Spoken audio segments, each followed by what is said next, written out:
teiksim, liela sabiedrībā, liela spriedzi, jo, nu, no manas puses pieejami maz komentāri no Latvijas, teiksim, kur iespējams vienkārši aizmukt, ja kaut kas, teiksim, neiet īsti labi, tad vai tomēr no lielajām valstīm viņam nav uz kuriem, ne? And there I also like to bring courage to my friends in Denmark to lose the peg to the euro. That's a very bad and it's not a good way to handle the economy. Don't having a floating exchange rate. And the same to Latvia. When you have your own currency for a long future, you should have it floating.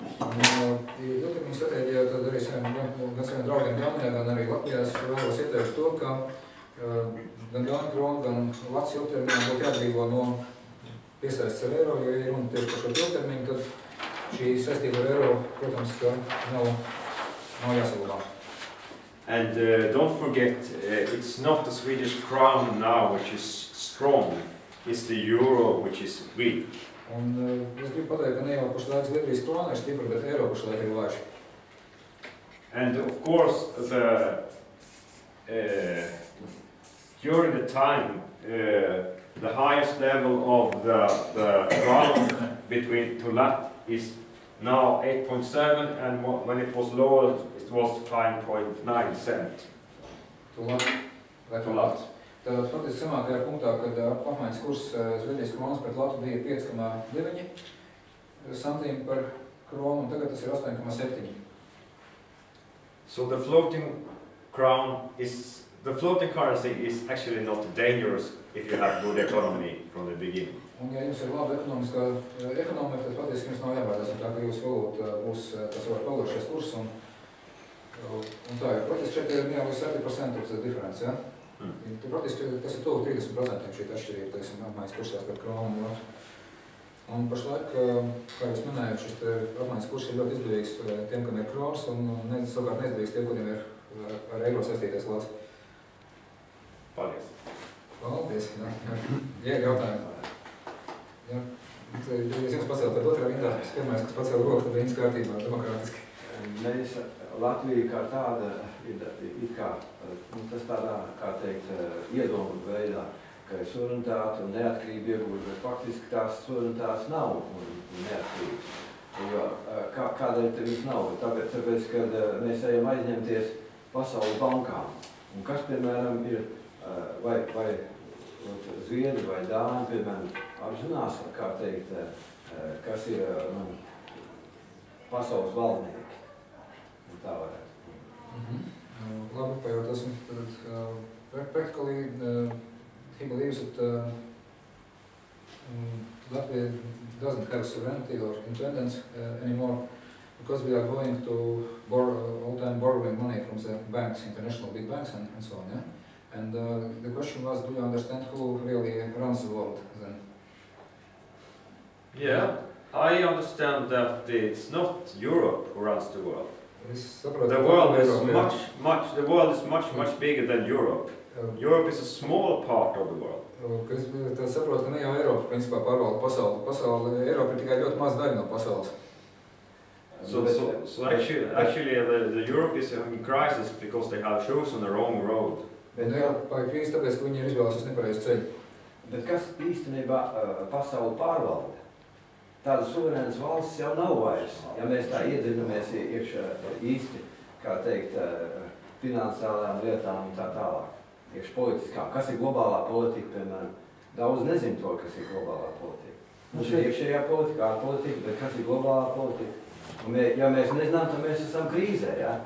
So we are in crisis because we have internal policy, external policy, but we do not understand what is global policy. Yeah? So that's one of the reasons why we are in crisis in Latvia. But that I tried to describe that Sweden, because we had tried to play single currency for 1 year in the beginning of the 90s. It was a catastrophe, and we were punished by the whole economic world. We have to start from the beginning, and it's that lesson we are now living. Faktiski viņš tieši to arī gribēja, teiksim, uzsvērt, kad Zviedrija arī mēģināja kaut kādā mērā, teiksim, veikt kļūdainu ekonomisko politiku. Faktiski viņa ir ieguva ļoti negatīvas ekonomiskās sekas.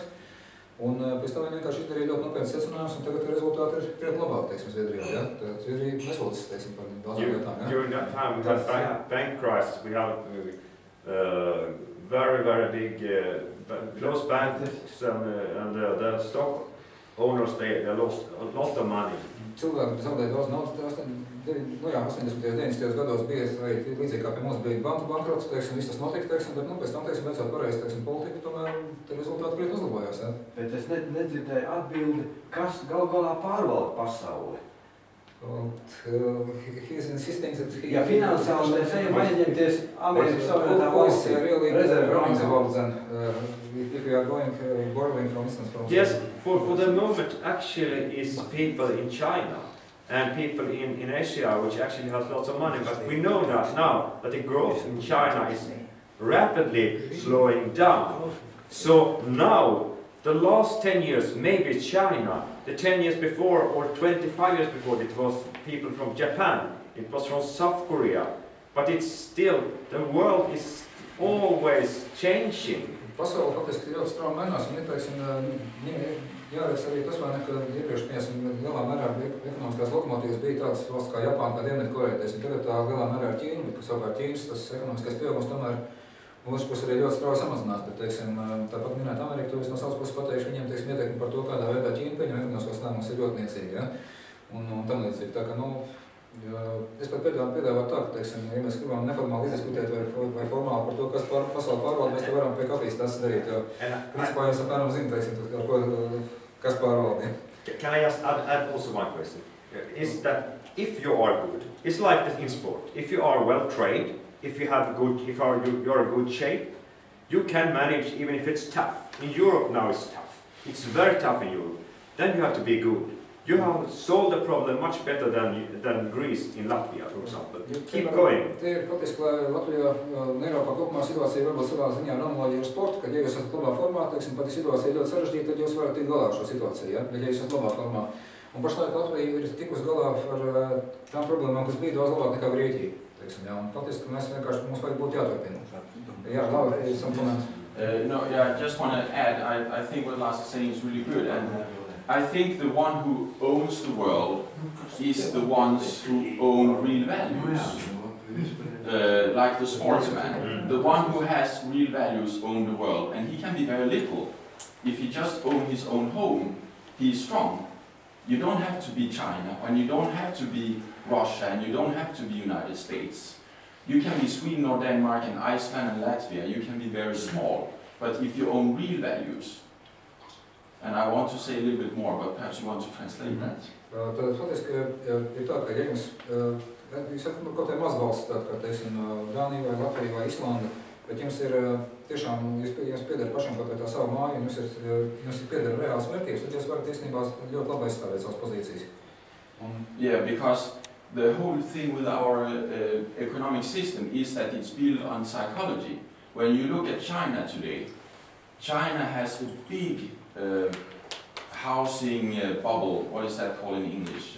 When you have a real estate bubble, Yes. you know, this is psychology. This is not real value, because if everyone says a house in Spain is worth a lot, or in Ireland a house is worth a lot, and then you go to Ireland and you see the house, the windows are broken, the wind is going through the house. I was in Dublin when it was the boom, and I was sitting in a house in Ireland and I heard the price, and I was thinking, that house is so bad. If I had seen the same house in Denmark, I could get it much cheaper, a much, much better house. So it's about having real values, and when a broken house in Ireland, in Dublin, is 10 times more worth than a good house in Copenhagen, then something is wrong. Okay, I'll translate now. Yeah, it's very long, yeah.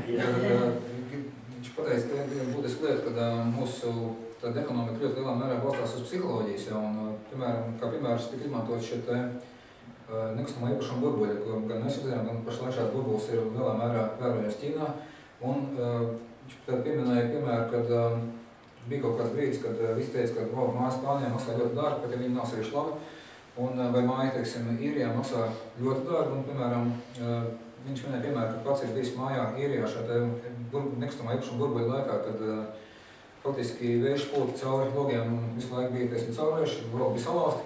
Un, kad viņš uzzināja šīs mājas cenu, izrādījās, ka tā ievērojami pārsniedz labas mājas, tā slikta māja Īrijā, tajā laikā maksāja ievērojami vairāk nekā laba māja Kopenhāgenā. Ja? Un faktiski, teiksim, mēs esam situācijā, kad slikta māja Īrijā maksā 10 reizes vairāk nekā laba māja Kopenhāgenā, tad kaut kas nav pareizi tajā sistēmā. Ja? Un viss tas ir vienā Eiropas Savienībā.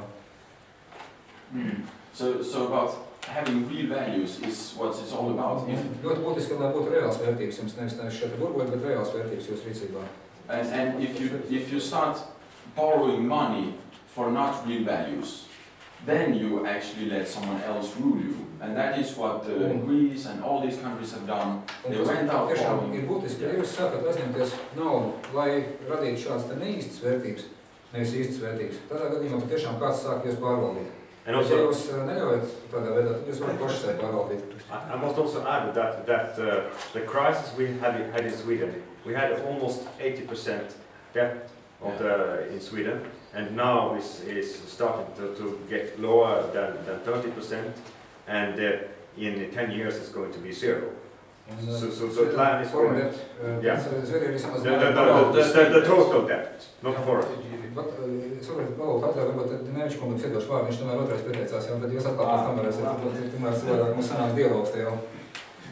Man ir tikai tāds jautājums, par pārtulkot. Jā, Tur tā cenu pieaugumu par dažādiem vienādā periodā, bet dažādām valstīm. Jā. Vai viņš ir salīdzināts ar inflācijas pieaugumu, tādīs pašās valstīs, tādī pašā periodā? The question is this price increase in the countries in many countries, price increase, yeah? Has it been compared to increase of inflation in the same countries? Actually, this is this is actually the inflation. If you have it, is the inflation in Sweden from 1st of January 1999 until July 2012. So during that time, actually, so average inflation of about 1.3%. Tas ir inflācija šās valstīs faktiski. Bet tad jau tā nav cena pieaugusi. Tas varbūt slikti jūtas, un viņš teiks inflācija šī gadījumā. Tas nav cena pieaugums, bet tā ir inflācija. Varbūt jūs varētu pateikt, kāda ir mums pārējiem. Okay. Any more questions? Yeah? Sure. Jā, lūdzu. Man ir tāds jautājums. Mēs runājam par visām tām iespējām, ja? Bet Latvija parakstījusi Lisabonas līgumu. Un tā kā jauno konstitūciju, un kā izmainās visi tie jautājumi Lisabonas līguma gaismā? How does the Lisbon Treaty influence all this development we are talking about? Are we still able to choose, or Lisbon Treaty is making it more? What is the impact of the Lisbon Treaty on our ability to choose it? Choose what? Direction of our development and so, yeah? But I can try to explain because we talked about the Maastricht Treaty for Sweden. We had obliged actually when we entered the European Union actually to introduce the euro in Sweden, but the politicians in Sweden said that it's a later decision, as I described. And anyway, we put out a referendum, even if we don't had any exception like they have in Denmark. And the people said no to the euro, and the politicians in Brussels said that now we have a political majority for saying no to the euro in Sweden, and we have to accept it even if you don't have any exceptions in the treaty. Tas bija piemērs, teiksim, ja, kad Zviedrijā šajā līgumā bija rakstīts, ka viņiem ir jāievieš eiro, viņiem teica, ka jums ir jāievieš eiro, bet viņi nobalsoja tad politisko vairākumu, ka viņi nevēlas ieviest eiro, un pēc tam Brisele paziņoja, kaut arī jums nav šajā līgumā izņēmumu, piemēram, agrāk arī Maastrichts līgums, tagad ir Lisabonas, tad jums izņēmumu nav, bet tā kā jums ir politiskais vairākums izlēms, ka jūs nevēlaties to ieviest, tad mums tas ir jāakceptē. Tā kā, principā, tas ir jautājums, kā mēs sev cienām, kā mēs sev nostādām, ja? Nothing is going to happen. I'm sure the European Union is not going to send the army to Latvia. I hope don't. Neievēsīsiet eiro, jūs varbūt pilnīgi droši, ka nekas nenotiks, un es esmu pilnīgi pārliecināts, ka Eiropas Savienība nesūtīs šeit karaspēku, lai ieviestu eiro, ja?